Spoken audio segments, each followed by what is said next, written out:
Hello नमस्ते, most welcome आप सभी का। उम्मीद है सब लोग बिल्कुल बढ़िया हो। तो स्टार्ट करते हैं आज का सेशन। और इस वाले सेशन में हम अपनी रेलवे ग्रुप डी के लिए जीएस देख रहे हैं। हमारी एग्जाम डेट आ चुकी है, 17 नवंबर से हमारा एग्जाम है और दिसंबर के लास्ट तक वो चलेगा। ओके, देखो हमारा पहला क्वेश्चन क्या है। बोलता है भारत चीनी देशों में पहुंचने वाले प्रथम व्यापारी कौन थे? वो थे पुर्तगाली। और भारत आने वाले, अगर आप यूरोपियंस की बात करोगे तो पुर्तगालियों में भी कौन था? वास्को डी गामा पहला। ठीक है भाई, अगर आप देखोगे पुर्तगाली में पहला कौन था? वास्को डी गामा था। अच्छा, ये जो वास्को डी गामा आया है, ये चला कब था वहां से? ये चला था जुलाई में। जुलाई अगर आप देखोगे 1497 में, और ये पहुंच गया था 20 मई 1498 में। कहां पर पहुंच गया था? ये पहुंच गया था केरल के कालीकट के पास, समझ गए, कुप्पाडू पे पहुंच गया था। कहां पर? कुप्पाडू। वहां पर ये पहुंच गया था, बंदरगाह पर उतर गया था। जमोरिन, जो वहां का लोकल शासक के पास ये उपाधि होती थी, जमोरिन ने इसका स्वागत किया। 4 जहाज अपने साथ लेकर आया था। जो इसका मुख्य जहाज था वो साओ गैब्रियल उसका नाम था। क्या नाम था मुख्य जहाज का? साओ गैब्रियल, जो इसका खुद का था। ये भी आप ध्यान रखोगे। तो ये 4 जहाज टोटल लेकर आया, उसमें से ये इसके जहाज का नाम था। ये वापस से कब आया? ये वापस से आया 1502 में। ठीक है भाई, फिर कब आया? 1524 में। 1524 में उसकी मृत्यु ही हो गई। और इसकी कब्र कहां पर मिल जाएगी? कोच्चि में आपको देखने को मिल जाएगी। कोच्चि कहां पर है भाई? ये केरल में आपको देखने को मिल जाएगा। ठीक है, आ जाओ नेक्स्ट पर। बोलता है विश्व व्यापार संगठन का मुख्यालय हमको कहां पर लगता है? देखो, सबसे पहले गेट चलता था। क्या चलता था? गेट। और ये कब बना? 1947 में 23 देशों की संधि से। और कब लागू हो गया? 1 जनवरी 1948 को ये लागू हो गया। इसको कब खत्म कर दिया गया? 1994 में। इसकी जगह क्या आ गया? WTO, world trade organization. 1 जनवरी 1995 को क्या लागू हो गया? WTO। देखो, चाहे गेट हो चाहे WTO हो, दोनों का हेडक्वार्टर कहां है? जेनेवा स्विट्जरलैंड के अंदर। जेनेवा स्विट्जरलैंड के अंदर दोनों का। भाई WTO का हेडक्वार्टर यहां है। तो हमारा राइट आंसर क्या हो जाएगा? ये वाले बच्चे बिल्कुल ठीक है, B is the right answer. Okay भाई, आ जाओ नेक्स्ट पर। घग्गर नदी घाटी के प्राचीन सभ्यता के किस स्थान का विकास हुआ? तो घग्गर नदी के आसपास कौन सी थी इसमें से? कालीबंगा। ये आपको कहां पर देखने को मिल जाएगी? राजस्थान में। इसकी खोज किसने करी थी? अमलानंद घोष ने करी थी। और इसकी खुदाई किसने करवाई थी? वो जो खुदाई करवाई है वो करवाई है बीबी लाल और बी के थापर ने। ओके भाई, बीबी लाल और बी के थापर ने करवाई थी। ऐसे भी आप ध्यान रखोगे। ठीक है भाई, क्लियर हो जाएगा। तो हमारा राइट आंसर हो जाएगा ए वाले बच्चे, बिल्कुल ठीक है। अच्छा, ये यहां पर कालीबंगा क्यों है इसका नाम? क्योंकि यहां से काले रंग की चूड़ी मिली है। काले रंग की चूड़ी यहां पर मिली है। तो ऐसे भी आप ध्यान रखोगे, क्लियर हो जाएगा। कालीबंगा। आ जाओ भाई नेक्स्ट पर। नेक्स्ट देखते हैं। बोलता है निम्नलिखित में से कौन सी बोली मध्य प्रदेश में मूल बोली नहीं है? जरा बताओ कौन सी नहीं है। कोरकू है, या फिर आप लगाओगे इसमें से ब्रज भाषा है, या फिर आप लगाओगे इसमें से गोंडी है, मैथिली है। देखो, मैथिली आपको बिहार में देखने को मिल जाएगी। ठीक है भाई, बिहार में आपको देखने को मिल जाएगी। तो ये नहीं है, इसको हटा दो आप। बोलता है शांति के क्षेत्र में नोबेल प्राइज 2024 का विजेता ये कौन सा संगठन है? वो है निहान हिंडांक्यो। कहां का है? जापान का। इसने क्या काम किया? ये दुनिया भर में उन देशों के पास गया जिनके पास परमाणु हथियार है, और ये बोला कि परमाणु हथियारों को कृपया करके आप खत्म कर दीजिए, ये बहुत नुकसानदायक होते हैं। क्योंकि जापान ने ये सब झेला है। जापान ने हिरोशिमा के ऊपर, है ना भाई, ध्यान रखोगे, जापान के अंदर हिरोशिमा के ऊपर अमेरिका ने बम गिराए थे। परमाणु बम कब गिराया था? वो 6 अगस्त 1945, है ना। किसने गिराया था? यूएसए ने गिराया था हिरोशिमा के ऊपर। और उसका कोड नेम क्या था? Little boy. क्या नाम था? Little boy. ओके, और B-29, है ना, ध्यान रखोगे, विमान से वो गिराया गया था। फिर उसके कुछ दिन बाद ही 9 अगस्त 1945 को नागासाकी पर भी परमाणु बम यूएसए ने गिरा दिया, और इसका नाम था कोड नेम फैटमैन। और ये भी B-29 विमान से गिराया गया था। ओके, ऐसे भी आप ध्यान रख सकते हो। बोलता है विशाल ग्रंथ किताबुल हिंद, जो मध्यकालीन भारत का इतिहास बताता है, ये कौन, जरा बताओ, से जुड़ा था? विशाल ग्रंथ किताबुल हिंद से जुड़ा था, जिसमें धर्म, दर्शन, सामाजिक और जीवन जैसे विषयों पर अध्याय थे। तो हमारा राइट आंसर कौन सा हो जाएगा, अल बरूनी ने ये लिखा। ठीक है भाई, क्लियर हो जाएगा, किसने, अल बरूनी ने लिखा। आ जाओ नेक्स्ट पर। बोलता है निम्नलिखित में से भारत का दूसरा मुगल शासक कौन है। भाई पहला कौन था, पहला बाबर, और बाबर कब से कब तक है, वो है 1526 से 1530। उसके बाद कौन है, हुमायूं, और हुमायूं 1530 से लेकर 1540 तक गद्दी पे बैठा, फिर वापस से कम बैक किया 1555 से 1556, फिर बैठा। फिर यहां पर अकबर बैठा, और अकबर अगर आप देखोगे 1556 से 1605। उसके बाद कौन है, जहांगीर, और जहांगीर का जो आपको टाइम पीरियड लगता है 1605 से 1627। फिर कौन हो जाएगा, फिर हो जाएगा यहां पर शाहजहां 1627 से 1658। फिर कौन हो जाएगा, औरंगजेब हो जाएगा, और औरंगजेब 1658 से 1707। फिर कौन हो जाएगा, बहादुर शाह फर्स्ट हो जाएगा, बहादुर शाह फर्स्ट, और ये हो गया 1707 से 1712, जिसको शाह ए बेखबर भी बोला जाता था, शाह ए बेखबर। उसके बाद कौन हो गया 1712 से 1713 के बीच में, जहांदार शाह, है ना भाई, जहांदार शाह, जिसको क्या बोला जाता था, लंपट मूर्ख बोला जाता था, लंपट मूर्ख। उसके बाद कौन हो गया 1713 से 1719 के बीच में, फिर हो गया फर्रुख हसियार, है ना भाई, ध्यान रखोगे, फर्रुख हसियार। इसको क्या बोला जाता, घृणित कायर बोला जाता, घृणित कायर बोला जाता। फिर 1719 में दो शासक बैठे थे, एक रफी उद दरजात बैठा था, दरजात, और एक बैठा था 1719 में, ध्यान रखोगे, रफी उद दौला, रफी उद दौला। ये बहुत दोनों थोड़े थोड़े समय के लिए बैठे। फिर 1719 से 1748 तक रंगीला गद्दी पर बैठा था, जिसका नाम था रोशन अख्तर। क्लियर हो जाएगा, रोशन अख्तर। तो वो कब तक बैठा, 1748 तक। ऐसे ही चिटपुट बैठते रहे। कौन थे, है ना भाई, आखिरी वो थे बहादुर शाह सेकंड, बहादुर शाह सेकंड, और उनको यहां से निकाल दिया गया। तब 1858 में और 1862 में म्यांमार के रंगून में उनकी डेथ हो गई थी। ओके भाई, क्लियर हो जाएगा। तो ऐसे ध्यान रखोगे। हमसे क्या पूछा है, दूसरा, दूसरा कौन है इसमें से, हुमायूं, है ना भाई, दूसरा कौन है, हुमायूं। ऐसे आप ध्यान रखोगे। आ जाओ नेक्स्ट पर। बोलता है इसमें से 2011 की जनगणना के अनुसार 7 बहन राज्यों में से किस समूह में साक्षरता दर सबसे अधिक है।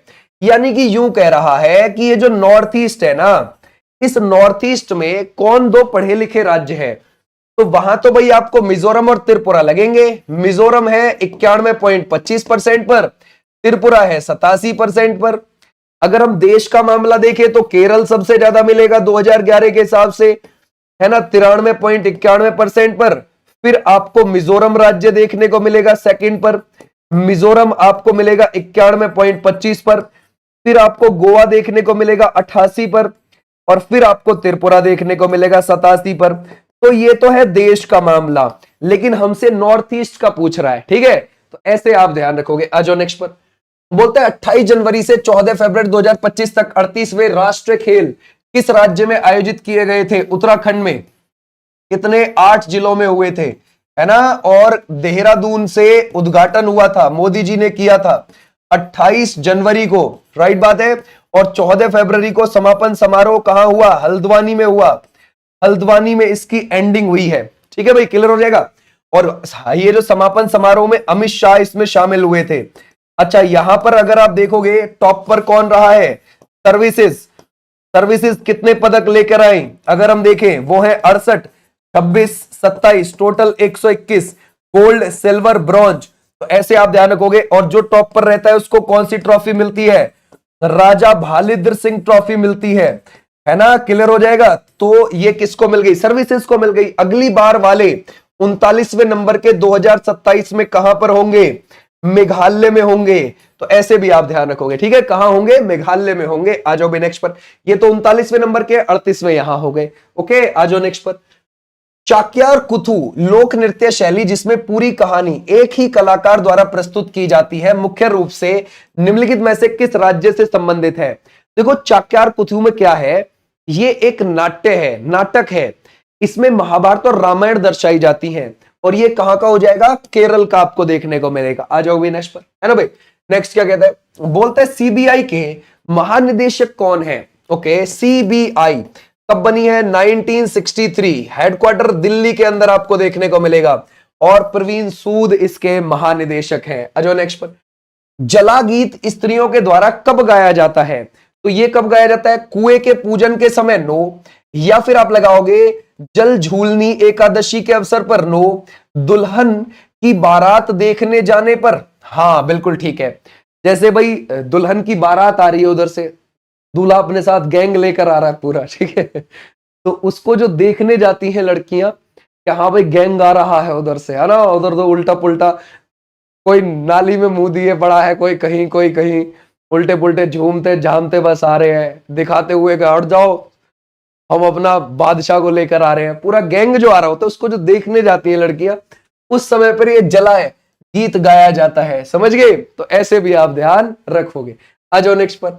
बोलता है वुमेन प्रीमियर लीग 2025 का खिताब किसने जीता? जरा बताओ क्या लगाओगे? Women premiere league. ये जो वुमेन प्रीमियर लीग है 2025, है ना, इसमें कौन जीत गया भाई? इसमें जीत गई मुंबई इंडियंस। ओके, क्लियर हो जाएगा। और किसको? दिल्ली को हरा दिया। ठीक है, ध्यान रखोगे। ये महिलाओं का है ना भाई, ये महिलाओं की प्रीमियर लीग है, ये ध्यान रखना। ठीक है भाई। अब देखो ये पहली बार 2023 में हुई थी, तब भी मुंबई जीत गई थी, और 2024 वाला आरसीबी की महिलाएं जीत गई थी, और 2025 वाला मुंबई की महिलाएं जीत गई। समझ गए? और तीनों बार दिल्ली हार गई फाइनल में। ऐसे भी आपने ध्यान रखना है। ठीक है, आ जाओ नेक्स्ट पर। बांदीपुर राष्ट्रीय उद्यान से कौन सी नदी बहती है? पहली बात, ये नेशनल पार्क है कहां? ये तो कर्नाटक में है। सही बात है जी। यहां से काबिनी नदी बहती है। अब कैसे काबिनी? देखो किसकी सहायक है, पहली बात ये ध्यान रखना है, ये आपको देखने को मिलेगी कावेरी की सहायक, कावेरी की सहायक है। ठीक है, कैसे? चलो देखते हैं।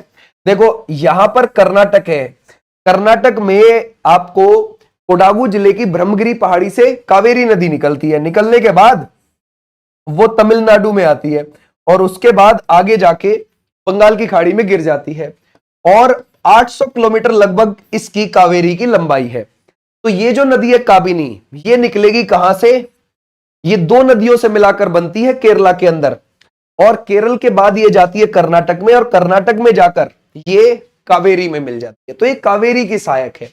ऐसे ही लक्ष्मण तीर्थ भी है, लक्ष्मण तीर्थ ये भी है। ठीक है भाई। ऐसे ही अमरावती भी है, अमरावती। ऐसे ही अर्कावती भी है, अर्कावती, है ना भाई। ये भी आपको सहायक देखने को मिल जाएंगी। किसकी? ध्यान रखोगे, ये भी आपको सहायक देखने को मिल जाएगी कावेरी की। आ जाओ नेक्स्ट पर।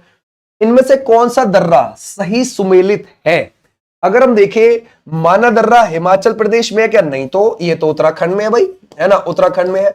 नीति दर्रा उत्तराखंड में, बिल्कुल सही बात है। दिफू दर्रा लद्दाख में नहीं, ये तो अरुणाचल प्रदेश में है।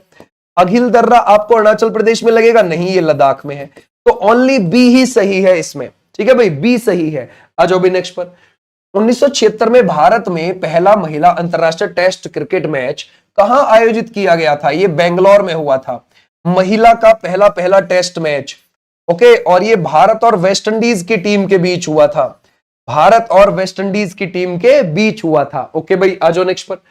कश्मीर के दक्षिणी भाग में वैरीनाग में बसंत में कौन सी नदी निकलती है? देखो कश्मीर के, है ना, अगर आप दक्षिणी भाग से वैरीनाग के पास शेषनाग झील से कौन सी नदी निकलती है? वो निकलती है यहां से झेलम नदी, है ना, ध्यान रखोगे। झेलम नदी निकली, फिर ये भी मुजफ्फराबाद से मीरपुर तक इंडिया पाकिस्तान का बॉर्डर बनाती है, फिर ये पाकिस्तान चली जाती है और चिनाब में मिल जाती है ना भाई, क्लियर हो जाएगा। चिनाब में मिलने से पहले इसके ऊपर मंगला डैम बना हुआ है। मंगला डैम कहां पर? पाकिस्तान के अंदर इस नदी के ऊपर बना हुआ है। ठीक है भाई, क्लियर हो जाएगा। ये भी आप ध्यान रखोगे। उरी और तुलबुल जैसी परियोजना कश्मीर में इस पर चल रही है। उरी और तुलबुल जैसे प्रोजेक्ट इस नदी पर चल रहे हैं कश्मीर में। बोलता है लॉन टेनिस में निम्नलिखित में से किस पद का प्रयोग नहीं किया जाता? ओके, देखो ड्यूश का होता है बिल्कुल, स्मैश का होता है, एस का होता है, लेकिन स्कूप तो आपको हॉकी में देखने को मिलेगा या फिर क्रिकेट में देखने को मिलेगा, है ना, इसमें आपको देखने को मिलता है। ऐसे भी आप ध्यान रखोगे। अजो नेक्स्ट पर। बोलता है संविधान का 74वां संशोधन आपको किससे संबंधित लगेगा? तो ये है, अगर आप देखोगे, शहरी स्थानीय स्वशासन से, जिसमें हम नगर पालिका को देखते हैं या फिर हम नगर निगम को देखते हैं। ठीक है भाई, क्लियर हो जाएगा। नगर निगम, ये दोनों ही शहरी स्थानीय स्वशासन है। और 74वां संविधान संशोधन 1992 से इसको कानूनी दर्जा दिया गया है और 12वीं अनुसूची जोड़ी गई थी। राइट बात है।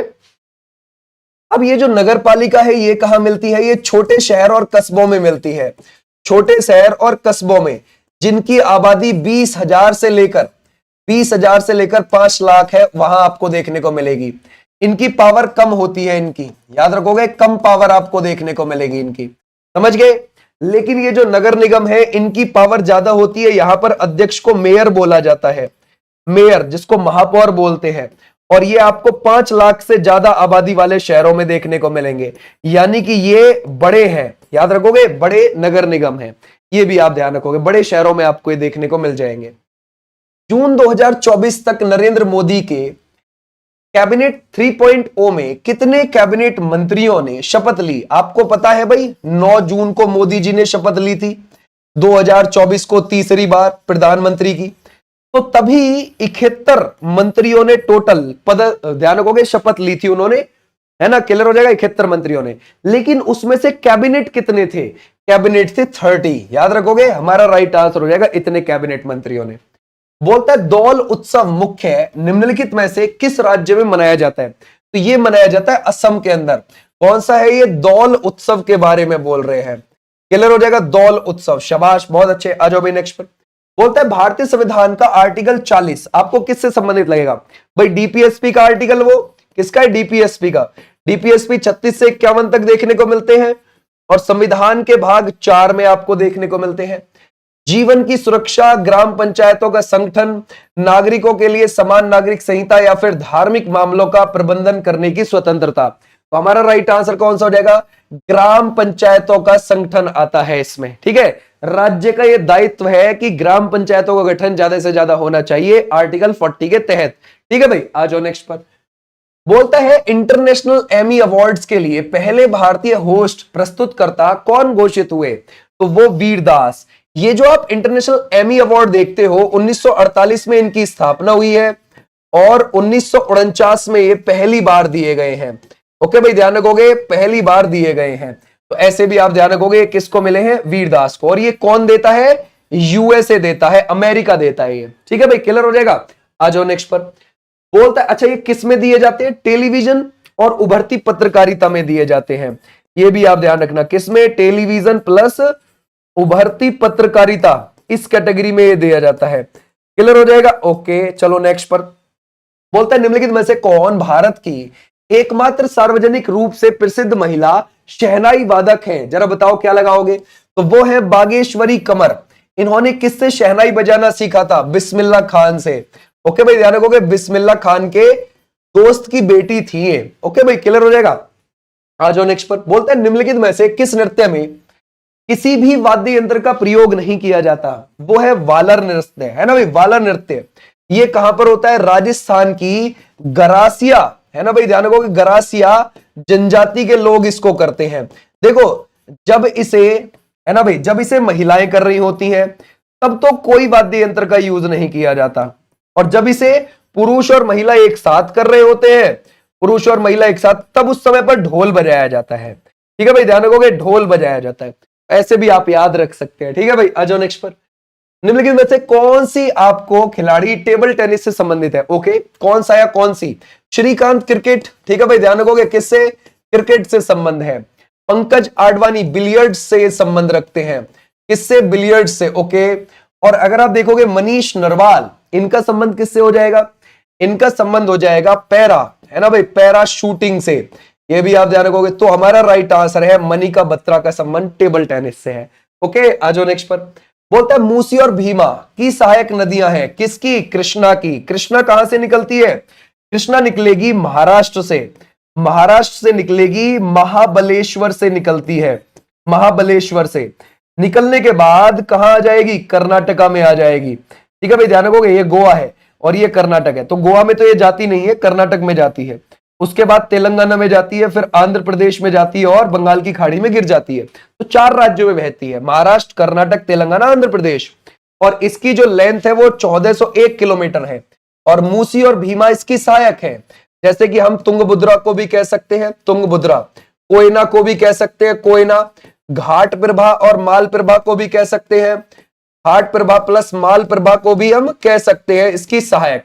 तो ऐसे आप ध्यान रखोगे, Krishna is the right answer. आज नेक्स्ट पर, सितंबर 2024 में प्रतिष्ठित दादा साहेब फाल्के पुरस्कार से किसे सम्मानित किया गया है?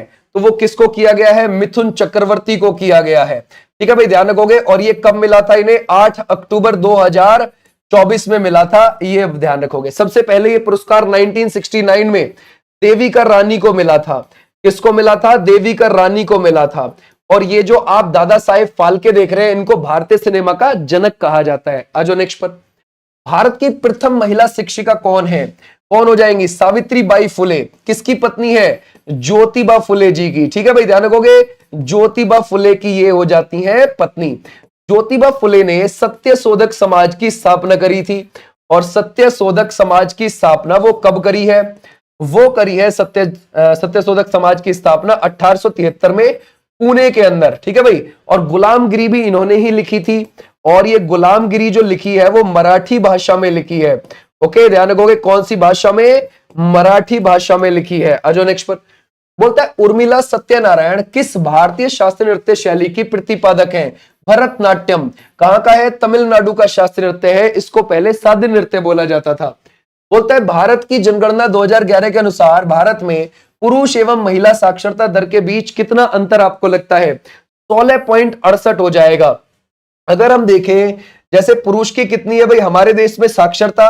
वो है 82.14% और महिला की है 65.46। तो दोनों में जो अंतर है वो इतना है। और हमारे देश में कुल साक्षरता 74.04% है। ओके, ऐसे आप ध्यान रखोगे। बोलते हैं निम्नलिखित में से किस राज्य को हरित क्रांति के लिए भारत में आरंभ स्थल के रूप में चुना गया था? तो वो है पंजाब, है ना भाई। पंजाब से शुरू हुई थी ग्रीन रिवॉल्यूशन। और हरियाणा, पश्चिम उत्तर प्रदेश और उत्तरी राजस्थान, इस इलाके को बहुत फायदा हुआ था ग्रीन रिवॉल्यूशन से। ओके भाई, और ग्रीन रिवॉल्यूशन के भारत में जनक कौन है? एमएस स्वामीनाथन जी हैं। गेहूं को बहुत लाभ हुआ था ग्रीन रिवॉल्यूशन से, उसका उत्पादन बढ़ गया, दलहन का उत्पादन घट गया और चावल स्थिर रहा था। ओके, और गेहूं क्रांति के नाम से एक डाक टिकट 1968 में इंदिरा गांधी जी ने शुरू किया था इसके नाम से। ओके, क्योंकि ये सफल हुई थी बहुत ज्यादा गेहूं के मामले में।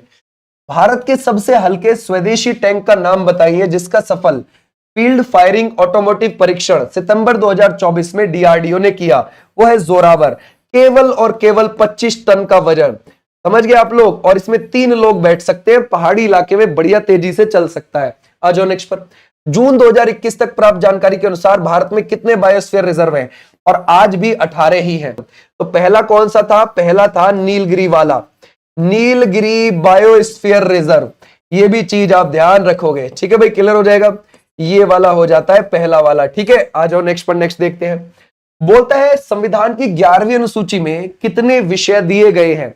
वो दिए गए हैं 29 विषय। जो 11वीं अनुसूची है ना भाई, ये अगर आप देखोगे किससे जुड़ी हुई है? पंचायतों को कानूनी दर्जा देने से। क्लियर हो जाएगा। और इसके लिए 73वां संविधान संशोधन 1992 से इसको कानूनी दर्जा दिया गया था। ओके भाई, क्लियर हो जाएगा। और हमारा राइट आंसर इसमें आते हैं 29 विषय। ओके, आ जाओ भाई नेक्स्ट पर। खुल्लम किस राज्य का प्रसिद्ध नृत्य है? खुल्लम है, छेलम है, ये आपको मिजोरम के देखने को मिलेंगे। ठीक है भाई, आ जाओ नेक्स्ट पर। बोलता है अंडमान और निकोबार द्वीप समूह की राजधानी पोर्ट ब्लेयर का नया नाम क्या है जिसका ऐलान केंद्र सरकार ने किया? तो आपको क्या लगेगा? इसका है Shri Vijayapuram is the right answer. नया नाम। पानी में डूबे हुए द्वीप है ये अंडमान निकोबार, जो बंगाल की खाड़ी की तरफ आपको देखने को मिलते हैं। ठीक है, ये हमारे हिमालय की ही अराकन यामा श्रेणी जो म्यांमार के अंदर है उसका ये हिस्सा है। ठीक है भाई, पानी में डूबे हुए पर्वत। सिंधु घाटी सभ्यता में धौलावीरा किस लिए जाना जाता था? तो जल संरक्षण के लिए जाना जाता था। देखो सिंधु घाटी सभ्यता में अगर आप ये कच्छ वाला इलाका देखोगे गुजरात का, यहां पर एक कच्छ झील है, इसके अंदर एक द्वीप है। ठीक है भाई, ध्यान रखोगे। कौन सा है? खादिर बेट द्वीप। खादिर बेट द्वीप के ऊपर ये धौलावीरा बसी हुई थी, पत्थर से बसी हुई थी। ठीक है भाई, पत्थर से बनी हुई थी। और ये लोग जल संरक्षण प्रणाली के बारे में तो जानते ही थे, खेल का एकमात्र स्टेडियम भी यहां से मिला है। ठीक है, ऐसे भी आप ध्यान रख सकते हो। किस देश में याला ग्लेशियर को मृत घोषित किया गया और कई देशों के लोगों और ग्लेशियरोलॉजिस्ट ने मई 2025 में श्रद्धांजलि दी? ये मुझे आप होमवर्क के तौर पर आप बताओ। ओके, तो 10 बजे अपना तैयार रहे। रेलवे ग्रुप डी की एग्जाम डेट आपकी आ चुकी है। कोई और बात हो तो कमेंट बॉक्स में आप सजेशन दे सकते हैं। थैंक यू, नमस्ते, बाय।